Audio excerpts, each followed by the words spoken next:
નમસ્કાર દર્શક મિત્રો, દિવસભરની ઘટના એ ઘટનાનું વિશ્લેષણ અને વિશ્લેષણમાંથી હિન્દ ટીવીનો સાચું સમજવાનો પ્રયાસ. હું રાકેશ આપનું હિન્દ ટીવીના સમાચારમાં સ્વાગત કરું છું. સમાચાર શરૂ કરતા પહેલા એક નજર કરીએ અત્યાર સુધીના મુખ્ય સમાચારો પર. ભારતીય જનતા પાર્ટીએ પ્રથમ તબક્કાના 82 ઉમેદવારોની યાદી જાહેર કરી. મોદી મણિનગરથી ફરી એકવાર ચૂંટણી લડશે. કોંગ્રેસમાં ઉમેદવારોના વિરોધમાં ઘમાસાણ. સુરત જિલ્લામાં અસંખ્ય કાર્યકરોએ આપ્યા રાજીનામા. માંગરોળમાં તુષાર ચૌધરીના પુતળાનું થયું દહન. પાર્લે પોઈન્ટમાં ભર બપોરે ₹3 લાખની ચીલ ઝડપ. મની એક્સચેન્જના કર્મચારીને આંતરી લૂંટારુઓ ફરાર. પાંડેસરામાં પરપ્રાંતીય યુવાનની કરપીણ હત્યા. પૈસાની લેતી દેતીમાં યુવાનનું ઢીમ ઢાળી દેવાયું. પત્નીને પણ થઈ ગંભીર ઈજા. અને પાર્ટી ગેંગના 4 ખૂંખાર આરોપીઓના ફરાર કેસમાં એએસઆઈ અને પીએસઆઈની ફરજ પર બેદરકારી બદલ થઈ ધરપકડ. કોંગ્રેસ બાદ આજે ભાજપના પ્રથમ તબક્કાના ઉમેદવારોના નામો જાહેર થયા હતા, જેમાં 84 ઉમેદવારોના નામો જાહેર થયા છે. દિલ્હીમાં ભાજપની પાર્લામેન્ટરી બોર્ડની બેઠક બાદ નામો જાહેર કરવામાં આવ્યા હતા, જેમાં નરેન્દ્ર મોદી ફરી એકવાર મણિનગરની બેઠક પરથી ચૂંટણી લડશે. સુરતમાં 12 બેઠકો પૈકી પૂર્વ બેઠક પર કિશોર વાંકાવાલા, 84 બેઠક પર નરોત્તમ પટેલ, લિંબાયત બેઠક પર સંગીતા પાટીલ, પશ્ચિમ બેઠક પરથી રણજીત ગિરીટવાડા અને માંગરોળ બેઠક પરથી ગણપત વસાવા ચૂંટણી લડશે. હાલ પ્રથમ તબક્કાના ઉમેદવારો જાહેર થયા બાદ હવે બીજા તબક્કાના ઉમેદવારોના નામો જાહેર કરાશે. વિધાનસભાની ચૂંટણીમાં રાજકીય પક્ષોની ઉમેદવારોની યાદીની રાહ જોવાઈ રહી છે, જેમાં કોંગ્રેસ મોડી રાત્રે તેના પ્રથમ અને બીજા તબક્કાના ઉમેદવારોના નામ જાહેર કરતા ચૂંટણીનો ગરમાટો શરૂ થઈ ગયો હતો. ગુજરાત વિધાનસભાની ચૂંટણી માટે કોંગ્રેસે તેની પ્રથમ યાદી સૌ પહેલી જાહેર કરતા ચૂંટણી મેદાનમાં નવો ગરમાટો આવી ગયો છે. પ્રથમ તબક્કાની 22 અને બીજા તબક્કાની ચૂંટણીના 30 નામોવાળી યાદીમાં સૌરાષ્ટ્રના 11, કચ્છના 4 તેમજ મધ્ય ગુજરાતના 16 અને દક્ષિણ ગુજરાતના 11 અને ઉત્તર ગુજરાતના 6 અને અમદાવાદના 4 ઉમેદવારો જાહેર કર્યા છે. યાદીમાં અનુસૂચિત જાતિના 4, અનુસૂચિત જનજાતિના 13 અને 4 મહિલાઓનો સમાવેશ થાય છે. જ્યારે સૌરાષ્ટ્ર સાથે સીધું કનેક્શન ધરાવતી વરાછા બેઠક પર ભાજપમાંથી 2 ટર્મ ધારાસભ્ય રહી ચૂકેલા ધીરુભાઈ ગજેરાને કોંગ્રેસ ટિકિટ આપવામાં આવી છે. આ બેઠક પર 2009ની લોકસભામાં ભાજપ કરતાં 11,000 મત વધારે મળ્યા હતા. જ્યારે કામરેજ બેઠક પરથી ભગીરથ પીઠાવડીવાળાને ટિકિટ આપવામાં આવી છે. જ્યારે માંડવીમાં પ્રભુભાઈ વસાવા, બારડોલીમાં નીતિનજી રાણા, મહુવામાં ઈશ્વર વૈયા, વ્યારામાં પૂનાભાઈ ગામિત, નિઝરમાં પરેશ વસાવા, ડાંગમાં મંગલભાઈ ગામિત, વાંસદામાં છનાભાઈ ચૌધરી, કપરાડામાં જીતુભાઈ ચૌધરીને ટિકિટ આપવામાં આવી છે. 182માંથી 52 બેઠકોના ઉમેદવારોની જાહેરાત કરવામાં આવી હતી, જેમાં મોટાભાગના જૂના જોગીઓ અને વિવાદ વિનાના બેઠકોનો સમાવેશ કરવામાં આવ્યો છે. આ નામમાં બંને તબક્કાની ચૂંટણીના ઉમેદવારોનો સમાવેશ કરવામાં આવ્યો છે. યાદીમાં પ્રથમ તબક્કાના 22 તથા બીજા તબક્કાના 30 નામોની જાહેરાત થઈ હતી, જ્યારે એનસીપી સાથે 3 બેઠકો વચ્ચેની મડાગાંઠ હજી પણ યથાવત છે.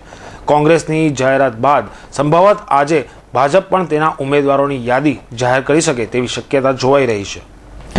વિધાનસભાની ચૂંટણી માટે બુધવારે કોંગ્રેસના ઉમેદવારોના નામોનો જાહેર થયા પછી સુરત જિલ્લા સહિત શહેરમાં કોંગ્રેસી સભ્યોને અન્યાય થયો હોવાથી સુરત જિલ્લા કોંગ્રેસમાં દાવાનળ ફાટી નીકળ્યો છે, જેમાં માંગરોળ, માંડવી, બારડોલી, ઓલપાડ અને મહુવામાં નક્કી કરાયેલા ઉમેદવારોને નામંજૂર કરી રાજીનામાના દોર કોંગ્રેસ બેડામાં શરૂ થતા ખળભળાટ વ્યાપી જવા પામ્યો છે.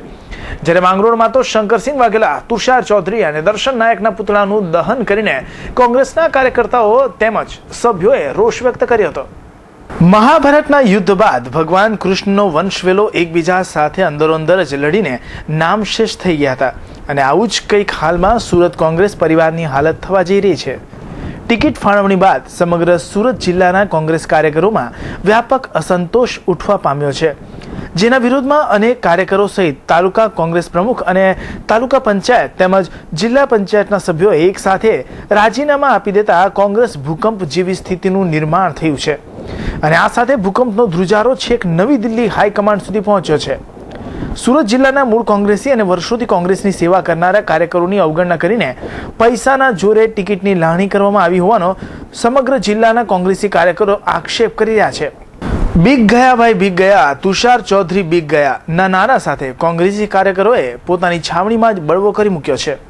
કામરેજ વિસ્તારમાં પણ સ્થાનિક ઉમેદવારને ટિકિટ નહીં મળતા વિસ્તારમાં તુષાર ચૌધરી અને ભરત સોલંકીના પુતળા મૂકવામાં આવ્યા હતા. માંગરોળમાં તો આથી વિશેષ વિરોધ આગળ વધી શંકરસિંહ વાઘેલા, તુષાર ચૌધરી તેમના અંગત પીએ દર્શન નાયકના પુતળા દહન કરી વિસ્તારના કોંગ્રેસના નેતાઓ, આગેવાનો અને કાર્યકરોએ રાજીનામા આપી દીધા હતા. આ વિસ્તારમાં મંત્રી તુષાર ચૌધરીએ પોતાના ભાઈ તેજસ ચૌધરીને ટિકિટ આપતા જ માંગરોળ તાલુકા કોંગ્રેસમાં ખળભળાટ મચી જવા પામ્યો હતો. તુષાર ચૌધરીએ ટિકિટો પોતાની નમાનીથી અપાઈને જિલ્લા કોંગ્રેસનો દાટ વાળી દીધો હોવાના સૂત્રોચ્ચાર સાથે માંગરોળમાં વિરોધનો દાવાનળ ફાટી નીકળ્યો છે. આજે હું નિવેદન કરું છું કે માંગરોળ 156 વિધાનસભામાં જે આયાતી ઉમેદવારને અહીંયા મૂકવામાં આવ્યો છે તે ઉમેદવારનો તમામે તમામ કોમ તરફથી સખત વિરોધ છે અને આયાતી ઉમેદવાર કોઈ પણ સંજોગો અમે ચલાવી લેવાના નથી. અને જે અમારે એક જ ઉમેદવાર છે ઓનલી, અને તે પણ સબળ અને સક્ષમ ઓનલી જગતસિંહ વસાવા, એ સિવાય કોઈ ઉમેદવાર ચાલવાનો નથી એવી અમારી લાગણી અને માગણી છે. તમારી માંગણી નહીં સંતોષ તમે શું કરશો? અમારી માગણી નહીં સંતોષાશે તો અમે જગતસિંહ સાહેબને અપક્ષ ઉમેદવારી નોંધાવવાના છે. નામ જાહેર થતાની સાથે જ ટિકિટ ઈચ્છુક ઉમેદવારો જે કપાયા હતા તેમણે ભારે વિરોધ નોંધાવ્યો હતો. મહુવા બેઠક ઉપર વર્તમાન ધારાસભ્ય ઈશ્વર વહિયાની યથાવત રાખતા આ બેઠક ઉપર ટિકિટના દાવેદાર તાપી જિલ્લા મહિલા મોરચાના પ્રમુખ હેમાંગીની બહેન ગરાસિયાએ વિરોધ દર્શાવી મોવડી મંડળને તેના હોદ્દા ઉપરથી રાજીનામું ધરી દેવાની તૈયારી કરી છે. માંડવીમાં વર્તમાન ધારાસભ્ય પ્રભુ વસાવા સામે પણ માંડવી તાલુકા પંચાયતના પ્રમુખ આનંદભાઈ ચૌધરી સહિતના હોદ્દેદારોએ વિરોધ દર્શાવ્યો છે. તાલુકા પંચાયતના પ્રમુખ આનંદ ચૌધરીએ જણાવ્યું હતું કે માંડવીના નવા સીમાંકન બાદ 1 લાખથી વધુ મતદારો ચૌધરી સમાજના છે. સામે 14,000 મતદારો જ વસાવા સમાજના છે. ચૌધરી સમાજને છેલ્લા 14 વર્ષથી અન્યાય થઈ રહ્યો છે, જેથી અમે કોંગ્રેસના હોદ્દા ઉપરથી રાજીનામું આપી રહ્યા છે. માંડવી 100 માંડવી વિધાનસભાના ઉમેદવારની જે જાહેરાત થઈ ગઈકાલે, એના અનુસંધાનમાં માંડવી તાલુકા પંચાયતના પ્રમુખ એ પસંદગી થઈ. એના વિરોધમાં આનંદભાઈ ચૌધરી, કારોબારી શંકરભાઈ ચૌધરી, ન્યાય સમિતિ ગણેશભાઈ ગામિત, વિરોધ પક્ષના સંજયભાઈ ડુમસિયા, કોર્પોરેટર રશીદખાન પઠાણ, દિલીપભાઈ ચૌહાણ તથા તાલુકા માંડવી તાલુકા પંચાયત સભ્યશ્રીઓ, જિલ્લા સમિતિના હોદ્દેદારોશ્રીઓ, જિલ્લા પંચાયતના સભ્યશ્રીઓએ સામૂહિક રાજીનામા આપેલ છે. 157 માંડવી વિધાનસભાની 2012ની ચૂંટણીમાં કોંગ્રેસ સમિતિ દ્વારા જે અમારી માગણી હતી કે ભાઈ 40 વર્ષથી ચૌધરી સમાજને ટિકિટ મળી નથી, એટલે એની માગણી રજૂઆત અમે 10,000 રજૂઆત હાઈકમાન્ડ સમક્ષ કરી હતી. છતાં અમારી માગણી ન સ્વીકારાતા અમે આ કોંગ્રેસ પક્ષના પ્રતિનિધિ રાજીનામું આપેલ છે. અહીંયા માંડવી તાલુકો એવો છે સુરત જિલ્લામાં જ્યાં ચૌધરી સમાજની વસ્તી વધારે છે અને 2,05,000માંથી 90,000 ચૌધરી સમાજના છે. એટલે આ સમાજ એક અન્યાયના ભાગરૂપે અમે આ નિર્ણય કર્યો છે. તુષાર ચૌધરી એન્ડ કંપનીએ ટિકિટ ફાળવણીમાં પૈસાનું જોર બતાવનાર દાવેદારોને પહેલા પસંદ કર્યા હોવાનો આક્ષેપ તમામ કાર્યકરો કરી રહ્યા છે. કોંગ્રેસમાં અસંતોષના વાતાવરણનું વંટોળ સુરત શહેરની બેઠકોમાં પણ પ્રવેશ્યું હતું, જેમાં વરાછા વિસ્તાર ઉપરાંત 84 વિસ્તારમાં પણ કાર્યકરોએ પસંદ કરેલા ઉમેદવારો માટે નારાજગી દર્શાવતા વિરોધ રજૂ કર્યો હતો.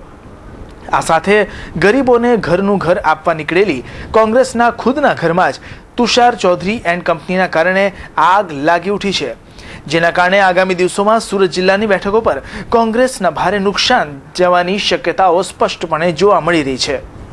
ટિકિટ ફાળવણી બાદ સુરત જિલ્લા સહિત સમગ્ર રાજ્યના કોંગ્રેસ છાવણીમાં ઘમાસાણ મચી ઉઠી છે અને ચૂંટણી મોસમના બદલે રાજીનામાનો ઘોડાપૂર આવ્યો છે.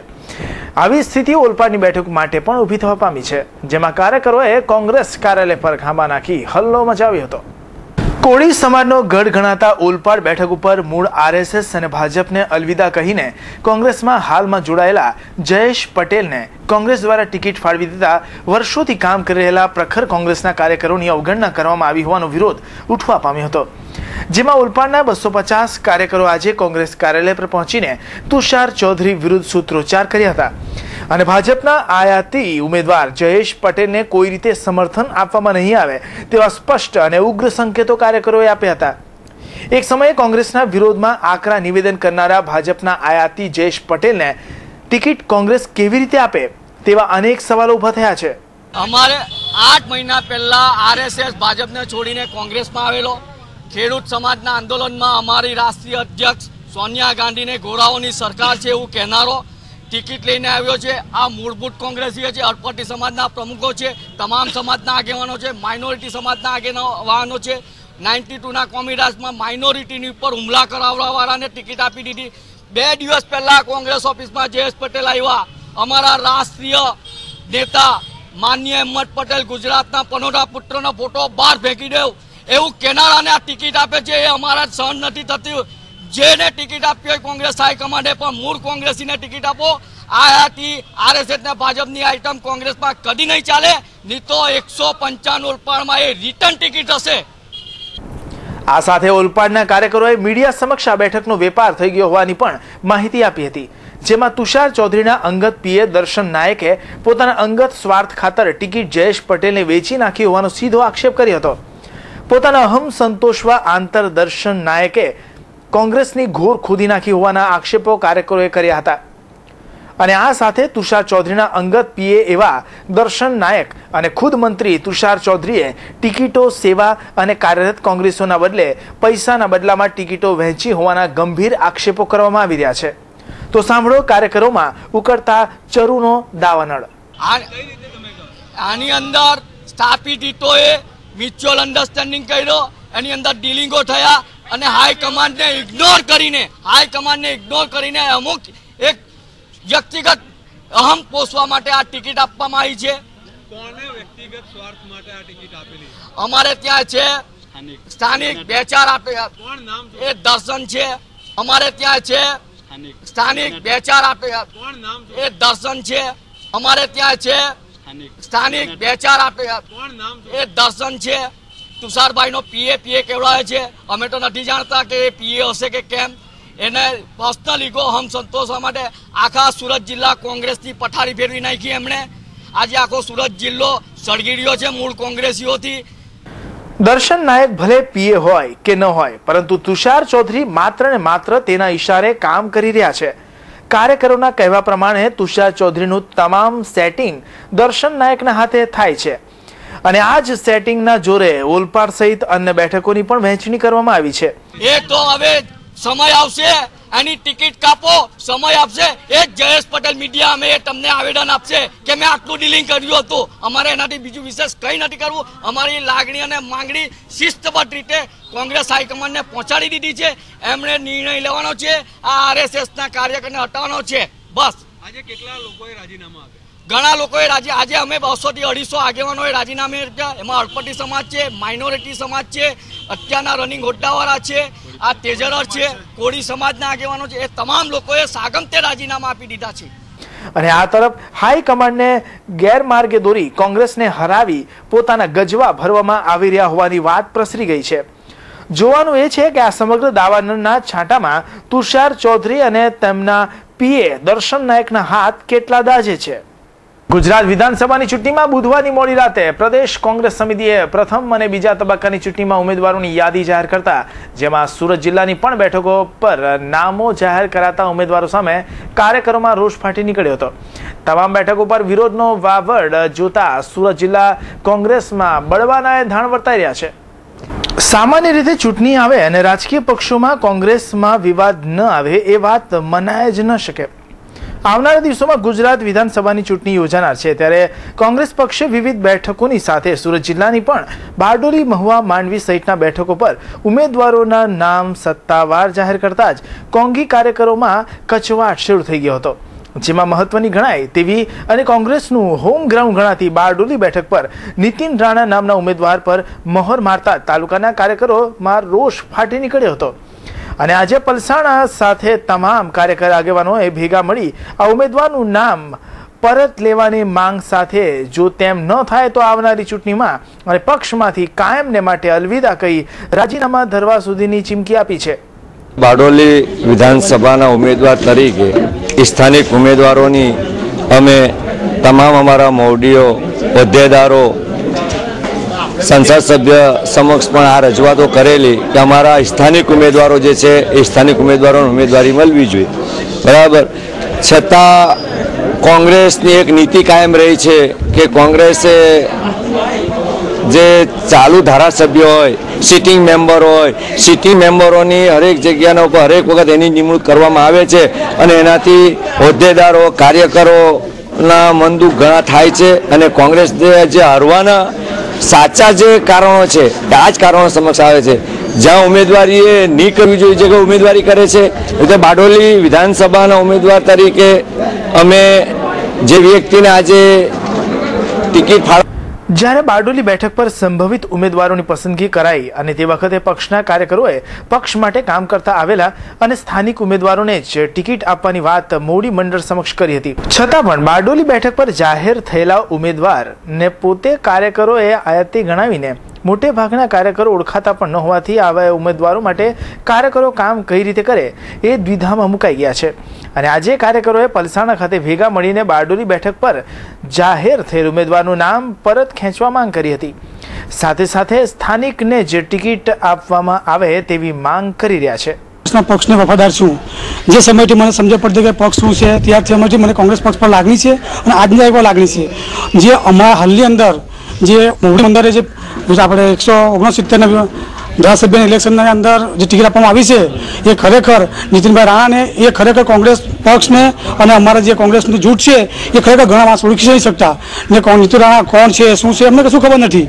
એટલે અમને તો એવો વ્યક્તિ જોઈએ કે કાયમ અમારી સાથે ચાલતો હોય, ગરીબની અડકે પડકે ચાલતો હોય, પક્ષનો વફાદાર હોય, કે હંમેશા કોંગ્રેસના સાથે સાથે સોનિયા ગાંધીના બી વફાદાર બને અને એમનો હાથ મજબૂત થાય. અને ભારત દેશની અંદર અમારા જે આદિવાસી ભાઈઓ છે હરપટી તો હંમેશા કોંગ્રેસમાં વફાદાર રહેલા છે અને રહેશે. હું તો વિનંતી કરીને કેમ છું, તુષારભાઈને પણ વિનંતી કરીશું, દરેક વ્યક્તિને વિનંતી કરીને કેમ છું કે અમને ખરેખર નીતિ નાણાં નહીં ચાલે, નહીં ચાલે, નહીં જ ચાલે. અમને કોઈ બીજું જોવું નહીં. બસ ફક્ત અમને જે નાડું છે અમને એના સિવાય એસસીમાંથી કોઈ પણ વ્યક્તિને આપશે તો અમે એમને ઈમાનદારીથી, લગનથી, તન મન ધનથી જીતાડીશું. ગુરુવારે સવારે પાર્લે પોઈન્ટ સ્થિત HDFC બેંકમાંથી એક મની એક્શન કંપનીના 2 કર્મચારી રોકડા 3 લાખ લઈને રેક્ઝિનના થેલામાં ભરીને બાઇક પર બેસી લાલ બંગલાના ઓવરબ્રિજ નીચેથી પસાર થતા હતા. આ દરમિયાન પાછળથી બાઇક પર બેસીને આવેલા 2 અજાણ્યા સ્નીચર 3 લાખ રૂપિયાનો થેલો ચીલ ઝડપ કરીને નાસી છૂટ્યા હતા. પાર્લે પોઈન્ટ સ્થિત HDFC બેંકના મની એક્સચેન્જ કંપનીના કર્મચારી મેહુલ ટેલર અને સહકર્મચારી અરવિંદ કંપનીના ખાતાના રોકડા રૂપિયા 3 લાખ લઈને એક રેક્ઝિનના થેલામાં મૂક્યા હતા. ત્યારબાદ બેંકની બહાર નીકળી મોટરસાઇકલ પર બેસીને કંપનીમાં જતા હતા. તે દરમિયાન પાર્લે પોઈન્ટ લાલ બંગલા નજીક પાછળથી આવેલી મોટરસાઇકલ પર બેસીને આવેલા 2 અજાણ્યા સ્નેચરોએ અરવિંદભાઈના હાથમાં રાખેલ 3 લાખ રેક્ઝિન ભરેલી બેગની ચીલ ઝડપ કરી નાસી છૂટ્યા હતા. ઘટનાની જાણ થતાં જ ઉચ્ચ પોલીસ અધિકારી સહિત ઉમરા પોલીસનો કાફલો ઘટના સ્થળે પહોંચી ગયો હતો અને પોલીસે કાર્યવાહી ચાલતી હોવાના કારણે મની એક્સચેન્જ કંપનીનું નામ જાણવા મળ્યું ન હતું. બુધવારે મોડી રાતે પાંડેસરા ગોવાલક વિસ્તારમાં હરિઓમનગરમાં પરપ્રાંતીય યુવકની ચપ્પુના ઘા ઝીકી પતાવી દીધો હતો. આ હુમલાખોરોએ યુવકની પત્ની પર હિંચકારો હુમલો કરતા તેણીને સારવારથી સિવિલમાં ખસેડાઈ હતી. પાંડેસરા વિસ્તારમાં આવેલા હરિઓમનગરમાં રહેતા શાનુ કાશીનાથ સિંહ એમની પત્ની નીલમ આજે રાતે ઘરમાં જ હતા. આ દરમિયાન 9 વાગ્યાના અરસામાં તેમનો સંબંધી બલવીર અચાનક ચપ્પુ સાથે ઘરમાં ઘૂસી આવ્યો હતો. શાનુ અને નીલમ કંઈ સમજે તે પહેલા જ બલવીરે શાનુ ઉપર ચપ્પુથી હુમલો કર્યો હતો. બલવીરે શાનુને છાતી અને પીઠના ભાગે ઉપરાછાપરી ઘા ઝીકી દીધા હતા. આ દરમિયાન પતિને બચાવવા સામે આવેલી નીલમને પણ બલવીરે ચપ્પુના ઘા માર્યા હતા. ગંભીર રીતે ઘવાયેલો શાનુ ઘરમાં જ લોહીલુહાણ થઈને ઢળી પડ્યો હતો. જ્યારે હુમલો કરી બલવીર ત્યાંથી ફરાર થઈ ગયો હતો. આ બાબતે વધુમાં જાણવા મળ્યું મુજબ છેલ્લા કેટલાક સમયથી શાનુ અને બલવીર વચ્ચે કંઈક અગમ્ય કારણોસર ઝઘડો ચાલી રહ્યો હતો. થોડા દિવસો અગાઉ આ ઝઘડો વધુ ઉગ્ર બન્યો હતો.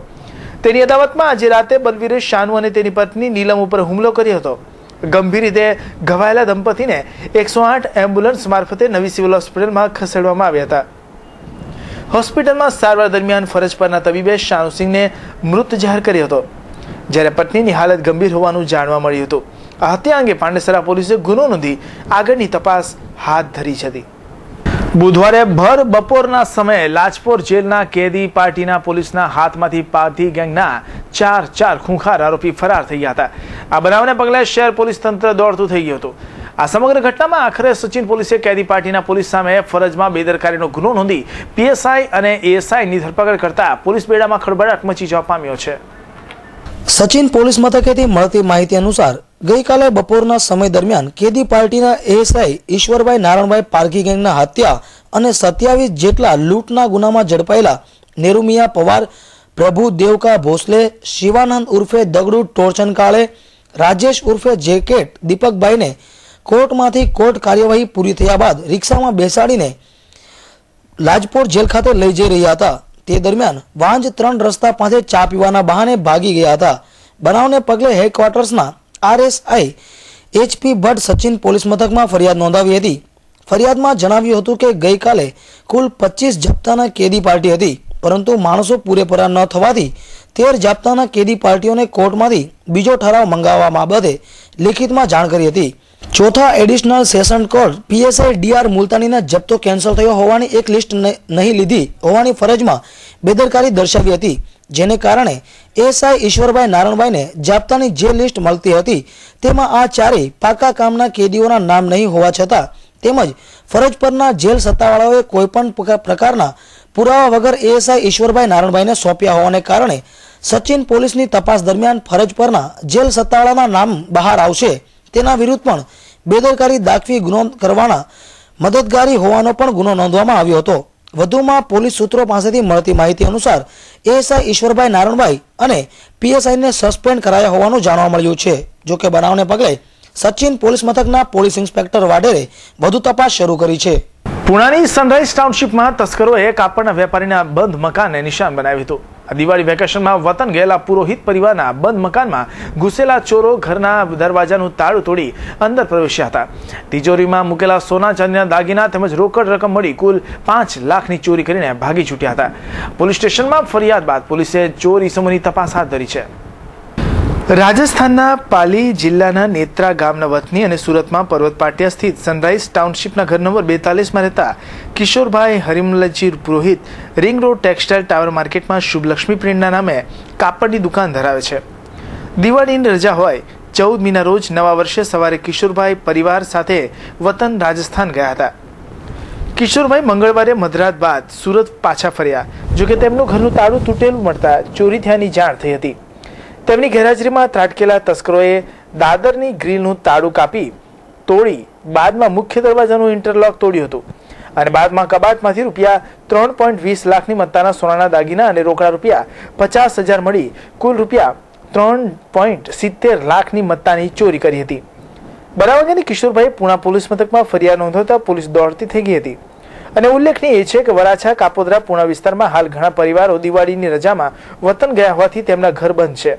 તેમ છતાં પોલીસની પૂરતી તકેદારીના અભાવે ઘણા મકાનોમાં ચોરી થઈ રહી છે. વધુ તપાસ પુણા પીઆઈ પરમાર કરી રહ્યા છે. अपने सनराइज टाउनशिप 42 नंबर 14 तारीख को सुबह हम मॉर्निंग में चले गए थे राजस्थान दिवाली वेकेशन के हिसाब से सब परिवार के साथ में. और कब हुआ ये हमको भी मालूम नहीं है. 7 दिन हम नहीं थे और 20 तारीख को रात को हम 2 बजे आए थे. तब नीचे जाली का लॉक टूटा हुआ था. ऊपर देखा और अलमारी सब खुली हुई थी.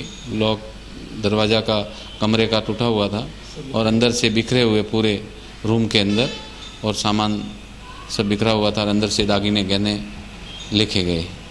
टोटल कीमत कितनी है? 4-5 लाख. 5 लाख ये 5-5.5 लाख का सामान गहने लिखे गए. हाँ, पुलिस केस कर दिया और पुलिस इंक्वायरी कर रहे हैं. कल से पुलिस कंप्लेन कर दिया, FRI भी करवा दी है. क्या लगता है कोई कुछ जान पहचान वाले? नहीं, जान पहचान वाले तो कोई हमारे ऐसे स्टाफ या तो कोई यहाँ आते नहीं है. दुकान के स्टाफ तो यहाँ कोई आते नहीं है. कोई हमारे यहाँ कोई नौकर भी यहाँ रहते नहीं हैं. हम परिवार में 3 लोग ही रहते हैं और हमारे जान पहचान में तो कोई ऐसा हमको डाउट नहीं लग रहा है. काम क्या करते हैं? कपड़े का व्यवसाय है मार्केट में. साड़ी का बिजनेस है. કડોદરાની ડાઇંગ મિલમાં અકસ્માતે પટકાયેલા કારીગરનું કરુણ મોત નીપજ્યું હતું. પાંડેસરામાં કર્મયોગી સોસાયટીમાં રહેતા 35 વર્ષીય ભાગવત રામાભાઈ પાટીલ કડોદરાની પંકજ ડાઇંગ મિલમાં નોકરી કરતા હતા. આ દરમિયાન 2 દિવસ અગાઉ ભાગવત મિલમાં કામ કરતા હતા ત્યારે અકસ્માતે તેઓ નીચે પટકાયા હતા. ભગવાનભાઈને માથામાં મૂળ માર વાગતા સારવાર અર્થે નવી સિવિલ હોસ્પિટલમાં ખસેડાયા હતા, જ્યાં બુધવારે રાતે સારવાર દરમિયાન મોત નીપજ્યું હતું. દિવાળીની રાતે પુણા ગામમાં ફટાકડાથી એક ગરીબ પરિવારના માસૂમ 2 બાળકો સહિત 4 સભ્યો દાઝી ગયા હતા. સિવિલમાં દાખલ રાજસ્થાનના આ પરિવારનું સેવા ચાકરી કરવા વાળું કોઈ જ ન હોય. નિઃસહાય પરિવારને તેમની ઈચ્છા અનુસાર વતન રાજસ્થાન વિના મૂલ્યે મોકલી આપી નર્સિંગ એસોસિએશને માનવતા મહેકાવી છે. દિવાળીની રાતે આખું શહેર ફટાકડા આતશબાજી ફોડીને દિવાળી તહેવારની રંગે ચંગે ઉજવણી કરવામાં વ્યસ્ત હતું. ત્યાં પુણાના એક પરિવાર માટે દિવાળીની રાત દર્દનાક બની હતી. સળગતી એક રોકેટ તેમના ઘરમાં ઘૂસી જતા અને એક જ પરિવારના 2 માસૂમ બાળકો સહિત 4 જણા ગંભીર રીતે દાઝી ગયા હતા. આ દુર્ઘટનામાં મૂળ રાજસ્થાનના શિખર ગામના વતની અને હાલ પુણા ગામ સીતાનગરમાં રહેતા શિવ ભગવાનભાઈ જયસ્વાલ ઉંમર વર્ષ 25, પત્ની સુનીતા ઉંમર વર્ષ 22, 2 બાળકો અનિલ ઉંમર વર્ષ 5 અને રિયા ઉંમર વર્ષ 2 આગની લપેટમાં આવી જતા ગંભીર રીતે દાઝી ગયા હતા. આ ચારેયને સારવાર થઈ સિવિલ હોસ્પિટલમાં દાખલ કરાયા હતા. આખું પરિવાર જ હોસ્પિટલના બિછાને હોય. આ ગરીબ પરિવારની સેવા ચાકરી કરવા વાળું સુરતમાં કોઈ સંબંધી કે સગાવાળું જ ન હતું. શિવભાઈની માતા વતનમાં રહેતી હતી. તેમની ઈચ્છા હતી કે તેમને વતન રાજસ્થાનમાં રહેતા સંબંધીઓની દેખભાળ વચ્ચે સારવાર આપવામાં આવે. તેમની ઈચ્છાથી વ્યથિત નર્સિંગ એસોસિએશને માનવતા મહેકાવી આ ગરીબ પરિવારને આજરોજ વિનામૂલ્યે એમ્બ્યુલન્સમાં નવી સિવિલ હોસ્પિટલમાંથી રાજસ્થાન મોકલી આપી જનસેવાનું એક ઉત્તમ ઉદાહરણ પૂરું પાડ્યું છે. ગુજરાત પરિવર્તન પાર્ટી દ્વારા વિધાનસભાની રાજ્યની 182 બેઠકો પરથી પોતાના તમામ ઉમેદવારોની જાહેરાત કરી દીધી છે. તેમાં કેશુભાઈ પટેલ વિસવદાર બેઠક પરથી ચૂંટણી લડશે, જ્યારે સ્વર્ગીય કાશીરામ રાણાના પુત્ર દીપક રાણા સુરત પૂર્વની બેઠક ઉપરથી રાજકીય કારકિર્દી સાથે ચૂંટણી જંગનો આરંભ કરશે. ગુજરાત પરિવર્તન પાર્ટીએ સુરતની 12 બેઠકોમાંથી 8 બેઠક ઉપર પોતાના ઉમેદવારોની જાહેરાત કરી દીધી છે. તેમાં સ્વર્ગીય કાશીરામ રાણાના જ્યેષ્ઠ પુત્રને સુરત પૂર્વના બેઠક ઉપરથી ઝંપલાવશે. એટલે પરિવર્તન પાર્ટીના બેટના નિશાન સાથે રાજકીય બેટિંગની શરૂઆત કરશે. બુધવારે રાત્રે કોંગ્રેસે વરાછા, કામરેજ અને ઓલપાડ એમ 3 ઉમેદવારોની જાહેરાત કરી હતી. ત્યાર પછી ગુરુવારે સવારે પરિવર્તન પાર્ટીએ યાદી જાહેર કરી હતી, જેમાં સુરત પૂર્વના બેઠક ઉપરાંત મજૂરાની બેઠક ઉપર ધર્મેશ બાટલાવાળા, કામરેજની બેઠક ઉપર ધનસુખ ચોવટિયા, ડાયા ભાંબરિયાને કરંજની બેઠક ઉપરથી, લીંબાયતની બેઠક ઉપરથી દેવરાજ નિમજે, ઉધનામાંથી મણિભાઈ પટેલ, કતારગામમાંથી ઘનશ્યામ ઇટાલિયા અને ઓલપાડની બેઠક ઉપરથી શાંતિ પટેલને પોતાના ઉમેદવાર તરીકે ચૂંટણીના જંગમાં ઝંપલાવવાનું જાહેર કર્યું હતું. લીંબાયત વિસ્તારમાં બુધવારે મોડી રાત્રે એક યુવાનનું મોત નીપજ્યું હતું. જોકે આ સમગ્ર મોત પ્રકરણમાં કેસની તપાસ અને વિગતો માટે લીંબાયત પોલીસ અંદરોઅંદર જ ખો આપી રહ્યા છે. બનાવની વિગત એવી છે કે લીંબાયત રતનજી નગર નંબર 67માં રહેતા 37 વર્ષીય મહેમદ રફીક મહેમદ મંસૂરીનું ગત રોજ મોત નીપજ્યું હતું, જેથી લીંબાયત પોલીસે તેમની લાશને સ્મીમેર હોસ્પિટલમાં પોસ્ટમોર્ટમ માટે ખસેડી હતી. પોસ્ટમોર્ટમ બાદ તમામ કાગળો પોલીસ મથકે પહોંચ્યા હતા, જેથી મહેમદ રફીકના મોત અંગે હિન્દ ટીવીએ જાણવાનો પ્રયાસ કર્યો હતો. જોકે લીંબાયત પોલીસ બનાવની વિગત દબાવવાનો પ્રયાસ કરતી હોય તેવું લાગી રહ્યું હતું. મોત અંગે વિગત માટે સંપર્ક કરતા લીંબાયત પોલીસ મથકના પીએસઓ જસુભાઈએ જણાવ્યું હતું કે મહેમદ રફીક નામના યુવાનના મોત અંગે અમારી સ્ટેશન ડાયરીમાં કોઈ નોંધ નથી. જો સવારનો બનાવ હશે તો નાઇટના પીએસઆઈ મીઠાપરા હતા, તેમને ખબર હશે અને કાગળો પણ તેમની પાસે જ હશે. જેથી જશુભાઈના કહ્યા મુજબ પીએસઆઈ મીઠાપરાનો સંપર્ક સાધતા તેઓએ જણાવ્યું હતું કે મારી પાસે આવા કોઈ પણ પ્રકારનો કેસ આવ્યો નથી અને મને બનાવ અંગે કોઈ જ જાણ નથી.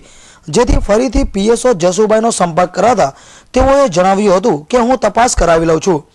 આ મહેમદ રફીકના પોસ્ટમોર્ટમના કાગળો ખરેખર પોલીસ મથકે પહોંચ્યા છે કે કેમ તે અંગે હિન્દ ટીવી દ્વારા સ્મીમેર હોસ્પિટલના પોસ્ટમોર્ટમ વિભાગના તબીબનો સંપર્ક કરતા તેઓએ જણાવ્યું હતું કે સવારે જ પોલીસ પોસ્ટમોર્ટમ કરાવી કાગળો પોલીસ મથકે લઈ ચાલ્યા ગયા છે. લીંબાયત પોલીસની આ ગોળ ગોળ ફેરવવાની વાતો પરથી ચોક્કસ એવું લાગે છે કે લીંબાયત પોલીસને કેસમાં તપાસ કરવા કરતા કેસને દબાવી દેવામાં વધુ રસ છે. સમાચાર સમાપ્ત કરતા પહેલા એક નજર અત્યાર સુધીના મુખ્ય સમાચારો પર. ભારતીય જનતા પાર્ટીએ પ્રથમ તબક્કાના 82 ઉમેદવારોની યાદી જાહેર કરી. મોદી મણિનગરથી ફરી એકવાર ચૂંટણી લડશે. કોંગ્રેસમાં ઉમેદવારોના વિરોધમાં ઘમાસાણ. સુરત જિલ્લામાં અસંખ્ય કાર્યકરોએ આપ્યા રાજીનામા. માંગરોળમાં તુષાર ચૌધરીના પુતળાનું થયું દહન. પાર્લે પોઈન્ટમાં ભર બપોરે ₹3 લાખની ચીલ ઝડપ. મની એક્સચેન્જના કર્મચારીને આંતરી લૂંટારુઓ ફરાર. પાંડેસરામાં પરપ્રાંતીય યુવાનની કરપીણ હત્યા. પૈસાની લેતી દેતીમાં યુવાનનું ઢીમ ઢાળી દેવાયું. પત્નીને પણ થઈ ગંભીર ઈજા. અને પારધી ગેંગના 4 ખૂંખાર આરોપીઓના ફરાર કેસમાં એએસઆઈ અને પીએસઆઈની ફરજ પર બેદરકારી બદલ થઈ ધરપકડ. દર્શક મિત્રો, આ હતા આજના સમાચાર. ફરી નવા સમાચાર સાથે મળશું. ત્યાં સુધી રજા આપશો. નમસ્કાર.